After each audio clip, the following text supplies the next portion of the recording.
Hey, what's up guys? Coach Scott in the house. So today I want to talk about the missing vitamins. So as you know, on a weekly basis, we like to find new topics to research. And today I came across, or actually this week, I came across an intriguing article talking about vitamin K2. Now, most people have never heard of vitamin K2.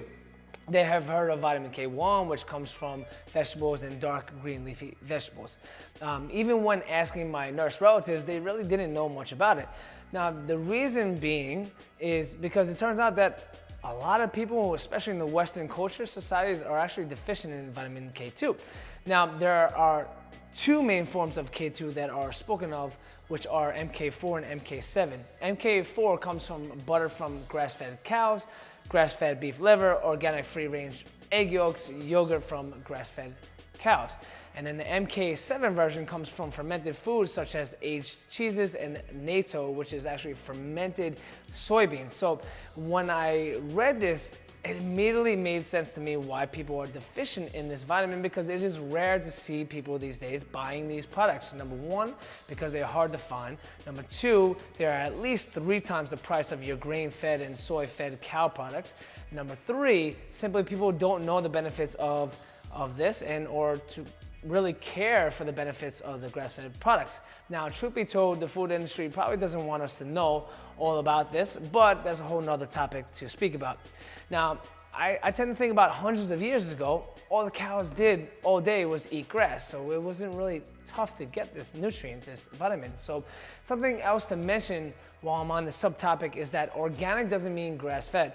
It just means there are no antibiotics or hormones added. So therefore, what the animal eats is most likely soy or corn or hay if lucky.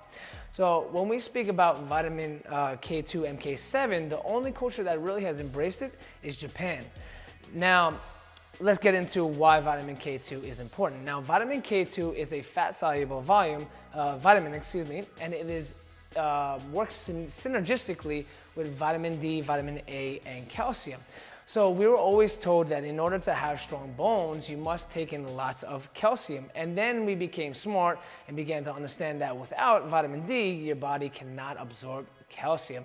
Now, the only issue with this is that vitamin D doesn't tell the body where to store the calcium.